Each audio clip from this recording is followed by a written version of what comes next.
Bonjour à tous et bienvenue dans Smart Patrimoine. Smart Patrimoine, l'émission qui vous accompagne dans la gestion de vos finances personnelles et qui décrypte également avec vous les actualités et les enjeux du secteur de la gestion de patrimoine. Une émission tous les jours à 13h sur Bismart. Et au sommaire de cette édition, nous commencerons comme tous les mercredis avec l'écho des cryptos, le rendez-vous crypto-monnaie ou crypto-actifs de Smart Patrimoine.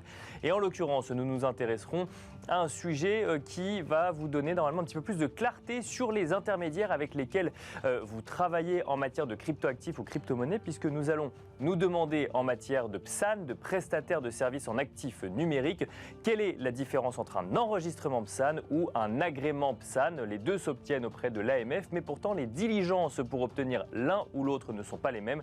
D'ailleurs, à ce jour, il n'existe aucune entreprise en France qui détient un agrément PSAN. Nous en parlerons dans un instant avec Stéphane Pontoiseau, en charge de l'équipe qui instruit justement les dossiers PSAN au sein de l'AMF.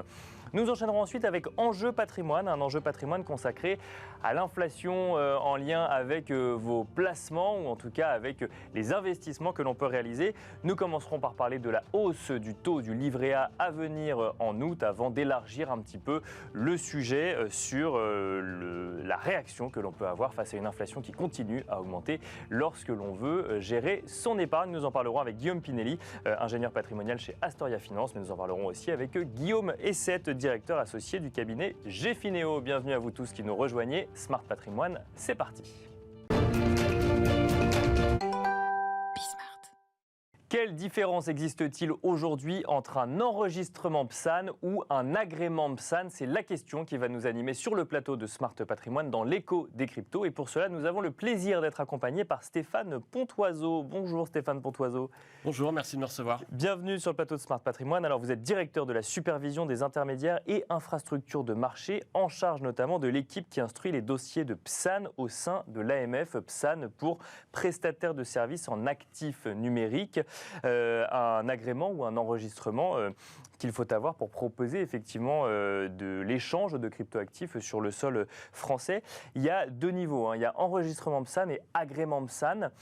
Ça peut créer parfois un peu de confusion, on ne comprend pas exactement ce qui relève de l'un ou de l'autre. Aujourd'hui, en tout cas sur le sol français, il n'y a que des entreprises enregistrées PSAN, il n'y a pas encore d'entreprises agréées PSAN à ce jour. Exactement, aujourd'hui on a une quarantaine de PSAN qui sont enregistrés. L'AMF publie leur liste, ce qu'on appelle une liste blanche. Bien sûr. On invite les investisseurs à s'y référer avant de s'engager auprès d'un prestataire sur actifs numériques. Effectivement, aucun agréé à ce jour. Et alors, quelle est la différence entre un enregistrement PSAN et un agrément PSAN? Est-ce qu'on peut dire que l'enregistrement, c'est l'étape 1 et l'agrément, c'est l'étape 2? C'est encore plus de recherche, finalement, sur l'acteur avec lequel on va travailler? Alors, j'aurais envie de vous dire que l'enregistrement, c'est l'étape 1 et l'agrément, c'est l'étape 12. D'accord, ok. Il y a de grosses différences. Première différence, l'enregistrement, il est obligatoire pour la fourniture en France de 4 services. La conservation sur actifs numériques, l'achat-vente d'actifs numériques contre monnaie en cours légale, l'échange actifs numériques contre actifs numériques et l'exploitation de plateformes de négociation. D'accord. Il y a d'autres services qui peuvent être fournis sans cet enregistrement obligatoire, le conseil en investissement par exemple. Mais donc, l'enregistrement est obligatoire. L'agrément est optionnel, ce qui explique qu'aujourd'hui, on puisse avoir un certain nombre. On est commencé par l'enregistrement, oui, c'est ça. Malheureusement, pas d'agréé à ce jour. Quelques acteurs ont déposé des dossiers pour aller dans en direction de l'agrément. Mais donc voilà, première différence, c'est l'un est obligatoire, l'autre est optionnel. Donc il semble logique qu'on commence par l'obligatoire, mais alors quelle est la différence pour, j'ai envie de dire, pour l'investisseur ou l'épargnant, pour qu'ils comprennent en fait ce qui relève de l'enregistrement et ce qui relève de l'agrément, et donc des exigences qu'il y a vis-à-vis d'une entreprise enregistrée PSAN aujourd'hui et d'une entreprise agréée PSAN demain? Oui, alors en termes de diligence, donc là aussi, c'est très différent. À l'enregistrement, ce qu'on va regarder, c'est d'une part la compétence et l'honorabilité des dirigeants effectifs et des actionnaires significatifs de PSAN, et d'autre part, l'existence d'un dispositif conforme en matière de lutte contre le blanchiment des capitaux et le financement du terrorisme. D'accord. Ça se limite à ça, donc ce sont des vérifications qui sont très ciblées et qui apportent une protection qui est très limitée à l'investisseur. Mais on va regarder quand même s'il y a une notion de confiance vis-à-vis des dirigeants finalement, et ensuite, est-ce qu'on a toutes les règles en place pour lutter contre le blanchiment d'argent ou le financement du terrorisme? Exactement, donc c'est le gage d'un certain sérieux. La lutte contre le blanchiment des capitaux et le financement du terrorisme, c'est évidemment un sujet très, très important. Bien sûr. Simplement, en termes de protection des investisseurs, il n'y a pas de règle d'organisation, de règle de conduite comparable à celle qu'on peut trouver je dirais dans le monde financier traditionnel. C'est l'assurance de ne pas avoir affaire à une arnaque pure et simple. D'accord, bien sûr. Ouais. C'est déjà une bonne chose. C'est déjà pas mal. Ouais. C'est déjà pas mal. Ça ouvre la porte du médiateur de l'AMF. D'accord. Donc si vous avez un différend avec un PSAN enregistré, vous pouvez vous saisir le médiateur de l'AMF qui essaiera de résoudre le différend à l'amiable. Parce que si jamais on a un différend avec, je ne sais pas moi, une plateforme, on en parlera peut-être, qui n'est pas enregistrée PSAN parce que je suis allé trader des crypto-monnaies par exemple dans un autre pays ou sur une plateforme qui elle-même est hébergée dans un autre pays, je n'ai pas accès au médiateur de l'AMF. Il faut que la plateforme soit enregistrée PSAN pour ça. Exactement. D'accord. Exactement. Donc ça c'est pour l'enregistrement PSAN. On a fini sur l'enregistrement PSAN? Sur l'enregistrement, on a fini. D'accord. Donc effectivement, il y a confiance des dirigeants, lutte contre le blanchiment de capitaux au financement du terrorisme et ouverture finalement à ce service qui est le médiateur de l'AMF. Tout à fait. Si jamais je veux avoir un agrément PSAN, qu'est-ce qu'il y a comme exigence supplémentaire? Alors, il y a 3 grandes séries d'exigences supplémentaires. La première, c'est des exigences qui visent à vérifier la robustesse financière de l'entité, donc des exigences en termes de fonds propres. Alternativement, la souscription d'un contrat d'assurance civile professionnelle qui va apporter un certain niveau de garantie. Qui ça, pour le coup, c'est une exigence qu'on a dans le monde de la finance traditionnelle, pour le coup. Alors, les fonds propres, évidemment, c'est un petit peu le b.a.-ba, je dirais, pour tout acteur dans le monde de la finance traditionnelle. Donc, ça, c'est la première grande série d'exigences. Deuxième série, des vérifications en matière de sécurité des systèmes d'information. D'accord. Et troisième série, un certain nombre d'exigences en matière de protection des investisseurs, donc, qui s'inspirent de celles qu'on peut connaître dans le monde traditionnel, l'application de la directive MIF. Si je peux donner quelques exemples, en matière de conservation d'actifs, c'est l'obligation de ségréguer les avoirs entre les avoirs clients et les avoirs propres du prestataire. D'accord. Cette obligation, elle est dans l'agrément, elle n'est pas dans l'enregistrement. L'obligation de solliciter l'accord express du client avant d'utiliser ses actifs, c'est une exigence à l'agrément, pas à l'enregistrement.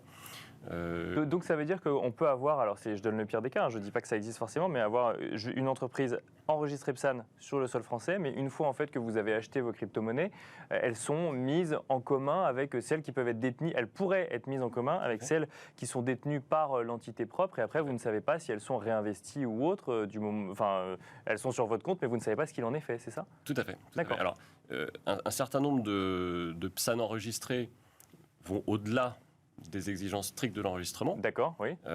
C'est une base volontaire. C'est pas parce qu'on peut le faire que ça veut dire qu'ils le font, bien sûr. Oui. Exactement.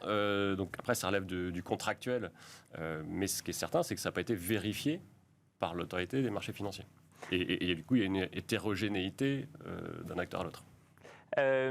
Pourquoi, selon vous, aujourd'hui, il n'y a que des enregistrés PSAN et non pas d'agréments PSAN délivrés? C'est parce que c'est une question de durée de diligence organisée par l'AMF, parce que c'est une simplicité, dans un premier temps, quand on est une plateforme, d'aller vers l'enregistrement avant d'aller vers l'agrément? Comment on peut l'expliquer aujourd'hui? Alors, je pense d'abord que les exigences en matière de lutte contre le blanchiment, elles sont quand même relativement complexes. Voilà, s'agissant d'un écosystème assez jeune, c'était pas très très simple déjà à franchir comme première marche. Comme première étape, cet enregistrement PSAN. D'accord. Oui. Voilà, exactement. Ensuite, peut-être que la perspective d'un règlement européen MiCA a incité certains un petit peu d'attentisme. Bien sûr. Bon, je vais être enregistré dans le cadre français, demain je serai agréé dans le cadre européen. Est-ce que je vais chercher l'agrément optionnel au sens français entre les deux? Alors qu'il pourrait évoluer, c'est ça? Alors que ça pourrait évoluer, ça ne sera pas forcément complètement aligné, évidemment. Ça a pu jouer aussi dans l'esprit des acteurs. Justement, en plus, il y a eu un agrément qui a été trouvé au niveau européen sur cette réglementation MiCA. Est-ce que ça peut venir faire évoluer les choses sur le sol français? Alors, ce qui est certain, c'est qu'il faut que l'ensemble de l'écosystème s'y prépare. On va y travailler en lien étroit avec l'industrie. Il est évident que les acteurs doivent dès maintenant commencer à cibler le niveau d'exigence de l'agrément MiCA, parce que même s'il y a une phase transitoire qui est prévue par le règlement, on ne peut pas imaginer une situation dans laquelle on accumulerait des PSAN enregistrés avec une incertitude sur leur capacité à monter cette deuxième marche, voire cette 12e marche, puisque le gap est important. Et donc, on va accompagner la place dans ce chemin-là. Mais c'est important que les acteurs s'y préparent. Une question qui va d'ailleurs amener une autre question, mais d'abord sur le sujet du démarchage ou des démarches commerciales des organismes financiers, mais là en l'occurrence on parle des organismes financiers en lien avec les crypto-monnaies, les prestataires de services en actifs numériques. Est-ce que quand on est enregistré PSAN ou qu'on a un agrément PSAN, on est organisé différemment, ou en tout cas, il y a des exigences différentes en matière de démarchage ou de démarche commerciale? Alors, on n'a pas le droit de faire la même chose, effectivement. C'est-à-dire que, typiquement, le démarchage, c'est-à-dire une prise de contact non sollicitée avec un client, quel que soit le support, quel que soit le moyen, ça, c'est réservé au PSAN agréé. Enregistré n'a pas le droit de le faire. C'est la même chose pour ce qu'on appelle le quasi-démarchage. Donc, c'est publicité par voie électronique avec un formulaire de contact derrière qui permet ensuite à l'acteur de solliciter. Ça c'est considéré comme du quasi-démarchage et on ne peut pas le faire. Ça, c'est du quasi-démarchage. Même chose, c'est réservé aux agréés. D'accord. Un enregistré ne peut pas le faire. Et dernier élément, c'est les actions de mécénat et de parrainage. Ayant pour objet ou pour effet de faire de la publicité sur ou de la communication, bien sûr. Ça, c'est réservé aux agréés. Donc, la publicité traditionnelle, les enregistrés peuvent en faire, évidemment. D'accord. Mais pas de quasi-démarchage, pas de démarchage, pas de parrainage mécénat.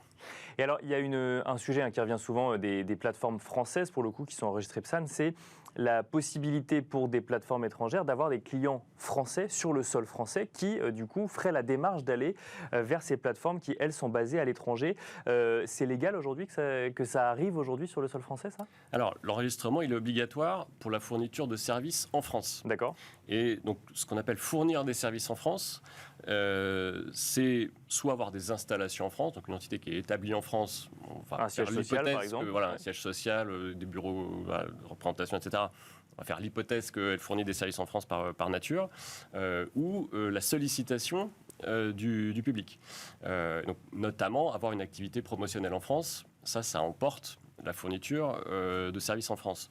En revanche, une plateforme étrangère qui n'aurait pas de démarche s'adressant à la clientèle française, pas d'installation en France, qui ne fait pas de publicité en France, elle peut, sur une base de sollicitation inversée, c'est-à-dire c'est le client qui va vers la plateforme, accepter ce client, lui fournir des services, ils ne sont pas réputés être fournis en France. D'accord. Et donc là, pour le coup, il n'y a pas besoin d'enregistrement PSAN. Il y a une sorte de concurrence, en fait, un peu déloyale vis-à-vis de ceux qui sont enregistrés PSAN en France. Alors, oui et non, parce qu'il n'y a aucune possibilité d'avoir d'activité promotionnelle. Donc, d'accord. Évidemment, c'est quand même un petit peu compliqué donc, de se développer commercialement dans un pays si on peut faire aucune publicité. Et il faut être averti en tant qu'investisseur, mais d'ailleurs, il faut être averti tout court en tant qu'investisseur quand on va sur ce sujet des crypto-monnaies ou de l'investissement de manière générale. D'ailleurs, j'aimerais finir sur cette question-là. Donc, l'AMF s'est saisie du sujet. L'AMF a développé donc du coup un enregistrement PSAN et un agrément PSAN. Est-ce que lorsqu'on a un enregistrement PSAN ou est-ce que demain, lorsqu'on aura un agrément PSAN, c'est l'assurance de proposer des investissements plus sécurisés? Alors non, jamais, que ce soit pour les PSAN, les fonds ou les visas sur l'opération financière. Une autorisation de l'AMF, ça permet de s'assurer que l'entité respecte un certain nombre de règles qui lui sont applicables. C'est jamais l'assurance que l'investissement lui-même est sûr. En général, ça implique que le prestataire donne un certain nombre d'informations sur les produits qu'il vend. Mais il faut en revenir aux règles de base à destination des épargnants. Il n'y a pas de rendement sans risque. Assurez-vous, vous comprenez bien ce dans quoi vous investissez. Et puis, qui vous le propose? Voilà, qui vous le propose. Et puis, s'agissant d'actifs numériques qui, pour la plupart, sont assez volatiles, il faut évidemment investir avec modération, ne pas y mettre des sommes dont on a besoin à court terme, dans une logique de diversification. Il faut quand même faire preuve d'une certaine prudence. Une dernière question, je reviens sur ce sujet de plateformes basées en France, de plateformes basées à l'étranger. Est-ce que, quand même, passer par une plateforme enregistrée PSAN, c'est l'assurance de pouvoir récupérer ses fonds le jour où on veut les sortir de la plateforme en question? Alors, c'est l'assurance qu'on n'a pas affaire à un arnaqueur quand même. qui a une façade de site internet et qui, une fois que vous avez fait votre virement bancaire, l'argent disparaît. Donc vous avez c'est l'assurance qu'il y a quand même une vérification, qu'il y a une vraie entité derrière et qu'on est sur quelqu'un de sérieux et qui a fait toutes les démarches nécessaires pour proposer ce type de service. En réalité, c'est quand même quelqu'un qui était capable de mettre en place un dispositif de lutte contre le blanchiment. Donc c'est pas une coquille vide, c'est pas de l'arnaque pure. En revanche, comme il n'y a pas d'assurance sur la robustesse financière, oui, alors après, bien sûr. Si l'entité fait faillite, ça peut être compliqué.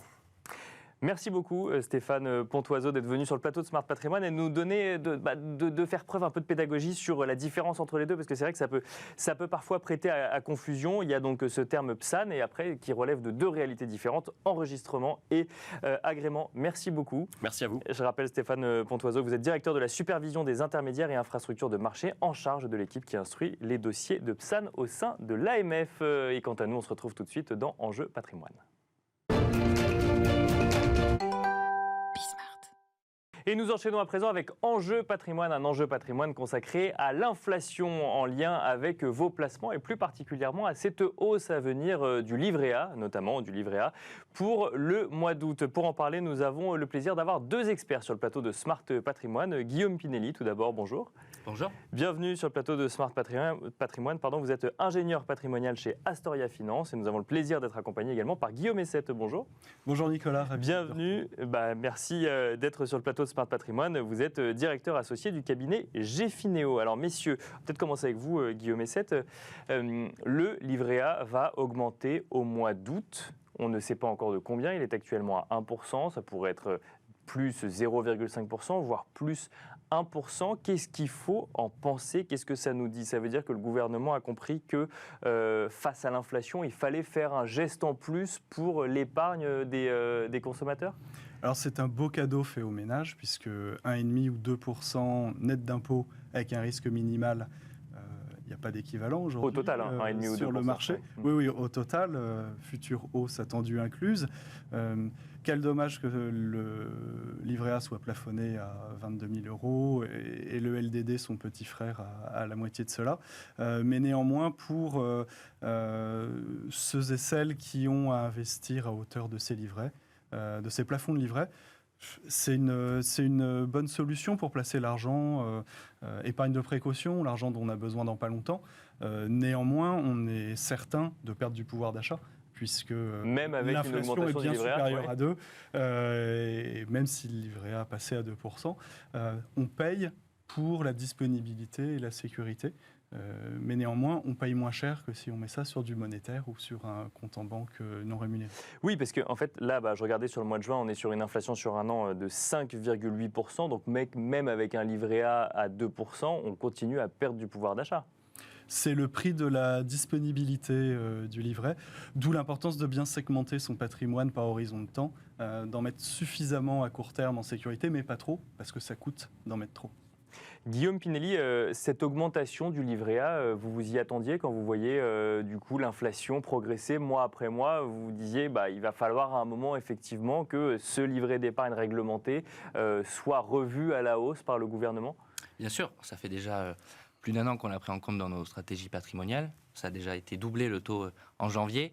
On attendait et on attend bien évidemment le doublement de la hausse 2 fois d'affilée pour le mois d'août. C'est en fait le résultat de l'inflation, puisque dans la formule de calcul du livret A, pour moitié, on prend en compte l'inflation. Et donc, c'est une résultante qui est logique. On va après aller chercher du coup des solutions de placement qui vont se permettre de se couvrir contre l'inflation. Et donc, il va falloir éviter tout ce qui est l'épargne liquide. Alors, on a tous besoin d'une épargne de précaution.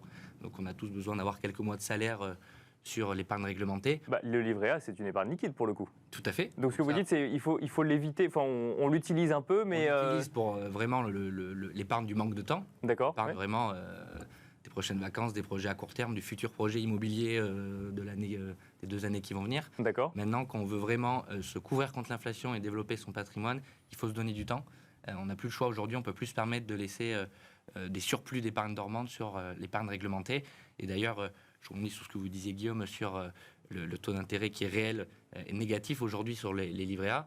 Il faut remonter aux années 80 pour retrouver un écart aussi important. Donc ce qui est nouveau, ce n'est pas tant qu'il soit négatif, le taux d'intérêt réel, puisque depuis 2017 il l'est, c'est plutôt cet écart qui se creuse, qui est aujourd'hui autour de 4. C'est intéressant parce que j'ai l'impression qu'il y a deux discours finalement. Guillaume Essette, vous êtes plus en train de dire c'est le retour en force du livret A avec cette augmentation, alors que Guillaume Pinelli, vous dites plutôt, globalement, on reste sur des taux d'intérêt réels négatifs. Alors avant de revenir avec vous, Guillaume Essette, peut-être sur la défense du livret A, peut-être quelque part, Guillaume Pinelli, quand on est face à une inflation à 5,8%, en fait, se protéger contre l'inflation, c'est prendre beaucoup plus de risques finalement, parce que pour aller chercher des rendements au-dessus de 5,8%, il va falloir prendre plus de risques.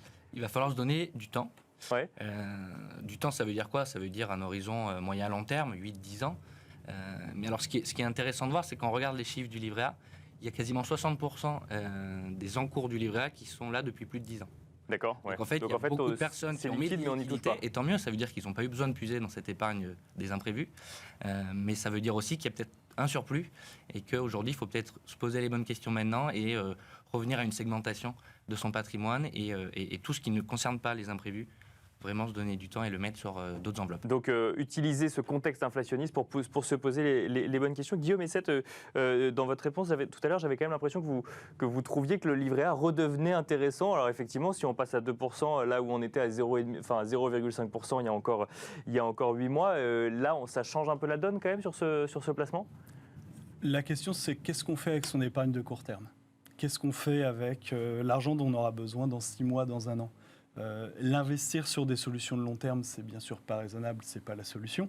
On peut s'essayer à la spéculation, mais si c'est de l'épargne de précaution, ça semble pas très raisonnable non plus. Oui. Donc, si on revient sur l'achat immobilier dont parlait Guillaume Pinelli, effectivement, on a quand même envie d'avoir cet argent. Mois, bien sûr. Si on le fait dans 6 mois, on a l'argent liquide. Bien sûr, oui. Si on a besoin de l'argent dans 6 mois, il ne faut pas acheter de l'immobilier avec. D'accord. Donc, qu'est-ce qu'on en fait ? Pourquoi pas le livret A ? Quelles sont les alternatives ? Peut-être le fonds euro, mais il rapporte moins de 1,5 à 2% net de CSG. D'accord. Le taux moyen aux alentours de 1% avant prélèvements sociaux et éventuelle fiscalité. Les livrets bancaires non réglementés sont plutôt aux alentours de 0,01%. Les fonds monétaires ont un rendement négatif. Donc, l'objectif, c'est d'en avoir le moins possible d'épargne de court terme, d'en avoir néanmoins suffisamment pour faire face à des imprévus ou à des opportunités qui pourraient se présenter dans les 1 ou 2 ans à venir. Et puisqu'on doit en avoir un peu, alors le livret A et le LDD, c'est la solution à l'instant T, ou dans un mois, ça sera la solution la plus rentable. Donc autant l'utiliser, puisque chacun a le droit à un livret A et un LDD. Maintenant, en termes de gestion de patrimoine, ça doit rester uniquement là où on parque sa liquidité de précaution et en aucun cas un investissement de long terme, puisque qui a envie de perdre du pouvoir d'achat de façon certaine chaque année pendant de longues années sans aucun espoir de gain? Pas grand monde. Vous avez mentionné le fonds euro. Alors c'est vrai que le fonds euro, à chaque fois que j'en parle dans cette émission, c'est rarement pour être dithyrambique sur le fonds euro. Est-ce que cette hausse du livret A et cette hausse de l'épargne réglementée vient enterrer un peu plus le fonds euro aujourd'hui, Guillaume Essette ? Le plafond du livret A protège le fonds euro. C'est-à-dire que certes, le fonds euro rapporte bientôt 1,5 à 2% net, là où le fonds euro rapporte plutôt aux alentours de 1%, mais le fonds euro n'est pas plafonné en valeur absolue. Il est parfois en proportion selon les assureurs, mais pas en valeur absolue, alors que le livret A est plafonné à 22 000 euros. Donc pour beaucoup de nos clients, on a très très vite fait le tour du livret A. Guillaume Pinelli, vous évoquiez l'idée de réfléchir à d'autres stratégies. On va en parler tous les trois. Qu'est-ce qu'on fait face à une inflation ? Déjà, est-ce que dans vos échanges avec vos clients qui réfléchiraient, parce que l'épargne n'est pas que de l'épargne de court terme, n'est pas que de l'épargne dont on a besoin dans 6 mois. Parfois, c'est de l'épargne dont on va avoir besoin dans 10, 15, 20 ans ou qu'on garde de côté sans trop savoir quand est-ce qu'on va pouvoir l'utiliser ou avoir besoin de l'utiliser. Est-ce qu'aujourd'hui, cette inflation successive, mois après mois, sur une durée d'1 an, 1 an et demi, c'est quelque chose qui inquiète vos clients, par exemple ? Aujourd'hui, quand on parle à nos clients des solutions de placement, chaque point de rendement va compter, parce qu'avec une inflation à 6%, même sans aller jusqu'à ça, il faut quand même essayer de soit limiter les dégâts sur de l'épargne court terme, moyen terme, et quand on a du temps devant soi, aller vraiment chercher des solutions qui vont venir à plein se couvrir contre ces 6% d'inflation attendue cette année. Donc il y a des solutions, hein. Il y a bien évidemment la pierre papier, l'immobilier de manière générale, qui va avoir un double effet positif, puisque non seulement sur la partie valeur, ça a tendance à s'apprécier dans des périodes d'inflation, voire même au-delà d'un point au-dessus de l'inflation. Et puis on a une protection aussi de ses revenus futurs avec une indexation des loyers sur l'inflation dans les revenus locatifs résidentiels, mais encore mieux dans les baux commerciaux, par exemple.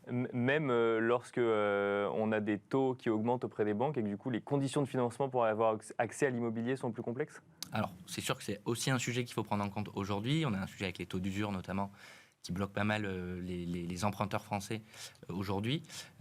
Maintenant, l'immobilier, on peut aussi le faire avec des stratégies d'investissement cash dans des sociétés civiles, en prenant en compte une vue globale, patrimoniale. On peut aussi le prendre en compte dans une stratégie en nue propriété, où on va avoir un prix d'achat moins élevé, ce qui va pouvoir repermettre de l'acheter sans dépenser un apport trop conséquent aujourd'hui. Donc il y a toujours finalement une solution en fonction des montants et des objectifs. Mais en effet, aujourd'hui, on a un peu un effet ciseau sur l'immobilier, avec d'un côté les taux d'intérêt qui se resserrent à cause du taux d'usure, et puis l'inflation de l'autre, où il faut quand même aller chercher des solutions performantes. Guillaume Essette, donc Guillaume Pinelli nous a donné une solution, ou en tout cas une stratégie pour se prémunir contre l'inflation, c'est l'immobilier, que ce soit en pierre papier ou alors en direct, je ne sais pas si c'est en direct, parce qu'effectivement il y a des montages en SCI haute dont vous nous avez parlé, mais en tout cas qu'on achète du réel immobilier. Il y a d'autres solutions que vous envisagez pour lutter contre l'inflation quand on parle d'épargne? Si on veut se protéger de l'inflation, il faut acheter tout ce que la Banque centrale ne peut pas imprimer. D'accord. On est sur les actifs réels. Qu'est-ce que c'est l'inflation? Bien sûr. C'est la perte de valeur de la monnaie. Donc on n'achète pas d'euros? Si on a peur de l'inflation, on se débarrasse de sa monnaie. La question, c'est on échange ces euros, ces dollars ou ces yens contre quoi? C'est la grande question. L'immobilier est une des réponses tout à fait pertinente à mes yeux, que ce soit à travers la pierre papier que Guillaume Pinelli évoquait, donc les SCPI qui permettent d'avoir facilement une diversification et y compris une diversification internationale si on ne souhaite pas être uniquement centré sur la France. Ensuite, au-delà de l'immobilier, qu'est-ce que la Banque centrale ne peut pas imprimer? Eh bien, elle n'imprime pas d'entreprise, donc elle ne va pas imprimer le prochain LVMH ou le prochain Google.